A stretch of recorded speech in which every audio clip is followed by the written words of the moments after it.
Regardless of the decade or the war, those who have witnessed and experienced trauma, death, and destruction on a routine basis must, upon their return home, pick up the pieces of their lives. PTSD can make this journey just as frightening, affecting not only the veterans, but everyone who comes into contact with them as well.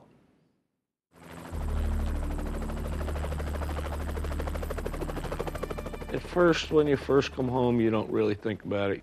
Later on in life, it works on you. Why was I chosen to come back?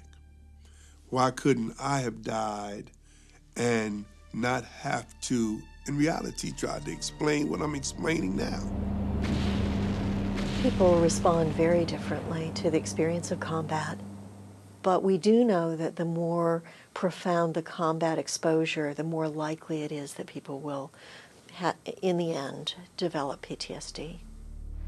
I can remember coming home from my brother's funeral, and I was so hardened that I can remember, why can't I cry? I wanted to cry at his funeral, but I just couldn't. It changes you mentally.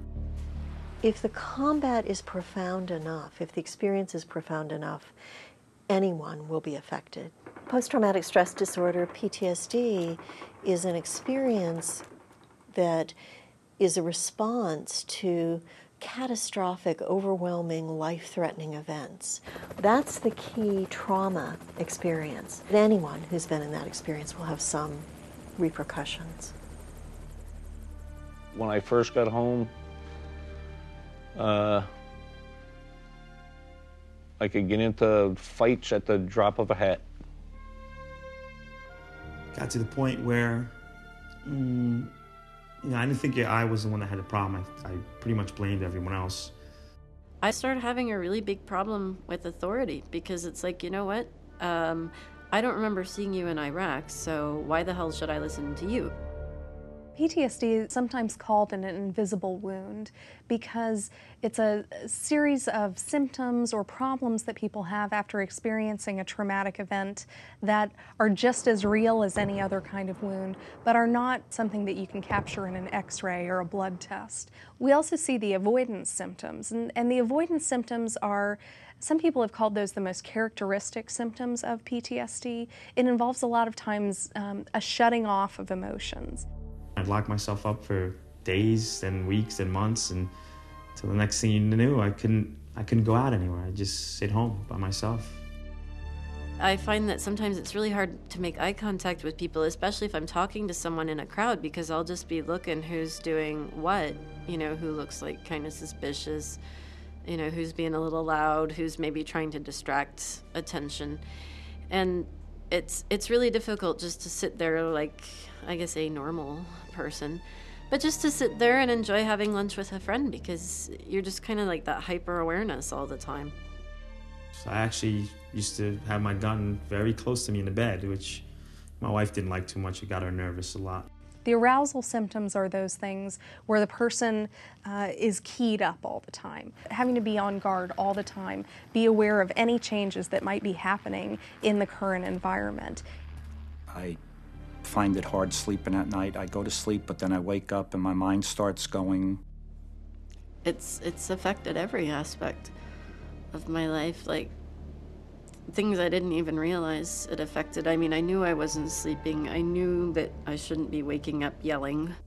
The worst thing that comes upon me is flashbacks 2 to 3 times a week.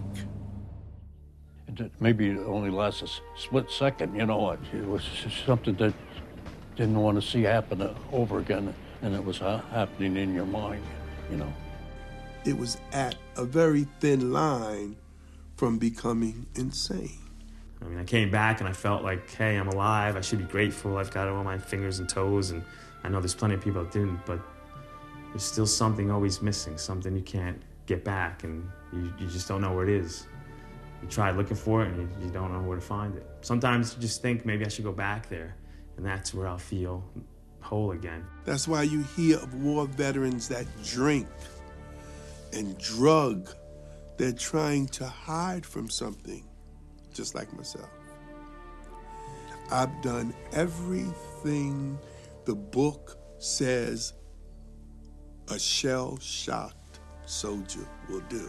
Sometimes you're so depressed you just don't feel like you just want to remove yourself from society. Just go and live up on top of a mountain somewhere and just leave me alone.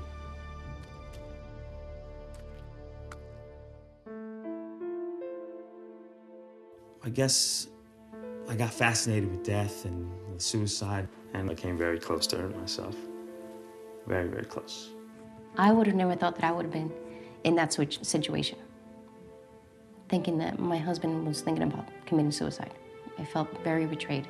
I felt very angry, actually.